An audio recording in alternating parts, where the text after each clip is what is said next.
저희 지난번에 하드털이 했던 영상 있잖아요. 댓글이 하나 달렸어요. 헬레나 선생님, 두피 쪽도 좀 다뤄주실 수 있나요? 요즘 건조해서 그런가 두피 때문에 고민이 너무 많아서요. 샴푸는 어떤 거 쓰는 게 현명한 건지도 모르겠고 하고 눈물 표시를 하셨는데요.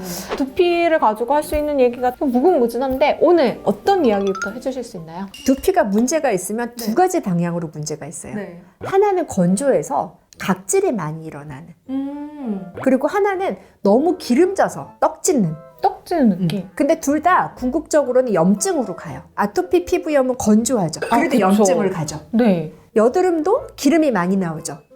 그래도 염증으으로 가죠. 똑같네요. 그러니까 둘 다 두피는 빨갛게 되는 거예요.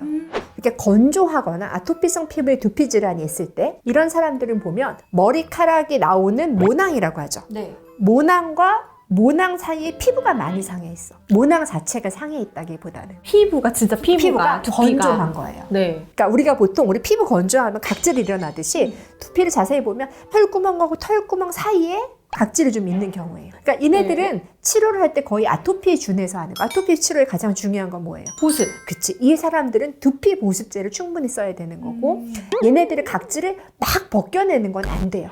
이제 보통 샵에 가면 헤어샵에 가면 스케일링이라는 걸 하잖아요. 오, 맞아. 그러면 걔는 거의 막 뭐 제거하는 느낌. 말 그대로 막 벅벅벅벅벅 해가지고 두피를 깨끗하게 만든다고 하는데 모낭과 모낭 사이에 각질이 하얗게 올라온 거는 스케일링을 하면 안 돼요.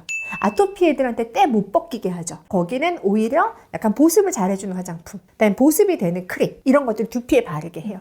근데 반대의 경우가 있어요. 아까 말한 피지가 많이 나와서 여드름성 되는 경우들이 있어요. 모낭이 어떻게 생겼냐면 피부가 이렇게 생기고 그쵸, 털이 네. 삐죽 나와 네네. 있어요. 근데 여기 밑에 쭉 가면 뭐가 있어요? 피지선. 피지가 이렇게 나오는데 이 주변에 얘를 좋아하는 효모균이라든지 대표적인 말라세이제 효모균이라는 게 있고 비듬의 가장 원인 중에 하나가 얘네들이 털 구멍 입구에 피지가 많으니까 얘를 먹으려고 막 모이는 거예요. 균이 모이면 또 뭐가 생겨요? 염증이 생기죠. 염증이 생기죠. 그래서 머리 여드름 나는 분들도 꽤 많아요. 네. 염증이 반복적으로 되면 어떻게 해서 모공을 막아버리겠죠. 네, 얘도 과각화가 일어나는. 그렇죠.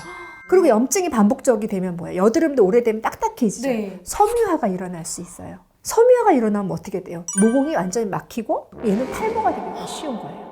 아니 그러면 이제 머리에 좀 기름이 잘 끼는 사람 같은 경우에는 탈모의 가능성이 올라간다고도 볼 수 있어요? 그러니까 기름이 많아서 잘 제거가 되고 염증을 안 만들고 모낭 옆에 모낭염이 안 생기면 괜찮아요. 왜냐하면 여드름도 마찬가지죠. 그러니까 기름이 조금 번들번들해서 피부가 되게 촉촉해 보이는 분들이 무조건 여드름 환자는 아니잖아요. 그렇죠. 근데 그 중에 일부는 염증이 잘 만들어지면 여드름이 되는 것처럼 두피도 기름이 많을 수 있어요. 잘 피지가 제거되면 문제가 없는데 걔가 염증을 일으키고 그 피지 주변에 효모균들이 모이고 섬유화가 일어나면 아주 심한 경우에는 탈모도 될 수 있는 거죠. 그때는 아마 피지를 녹이는 것들을 해볼 수는 있는 거예요.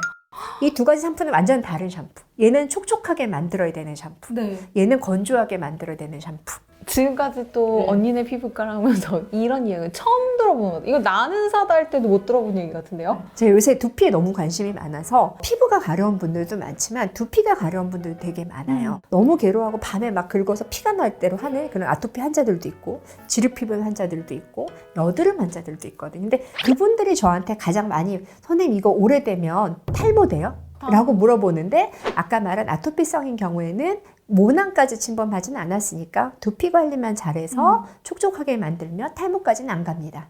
근데 너무 여드름이 반복적이어서 여기가 염증이 반복되고 막히게 되면 갈 수가 있습니다. 그래서 적극적으로 약을 먹거나 바르거나 해서 염증을 치료합시다 라고 얘기는 한 거예요. 머리가 빠지는 두피 질환, 머리가 안 빠지는 두피 질환, 그렇게 나뉘네요. 그렇게 나눠서 이해하는 게 훨씬 관리가 쉬워요. 탈색을 하면 머리가 많이 빠지는 이유가 그래서 그렇군요. 건조한 분들은 네. 같은 게 요새 꽤 많이 나와 있어요. 아, 그래요? 그걸 감싸고 헤어팩을 하고 하면 오히려 더 나빠질 수가 있어요.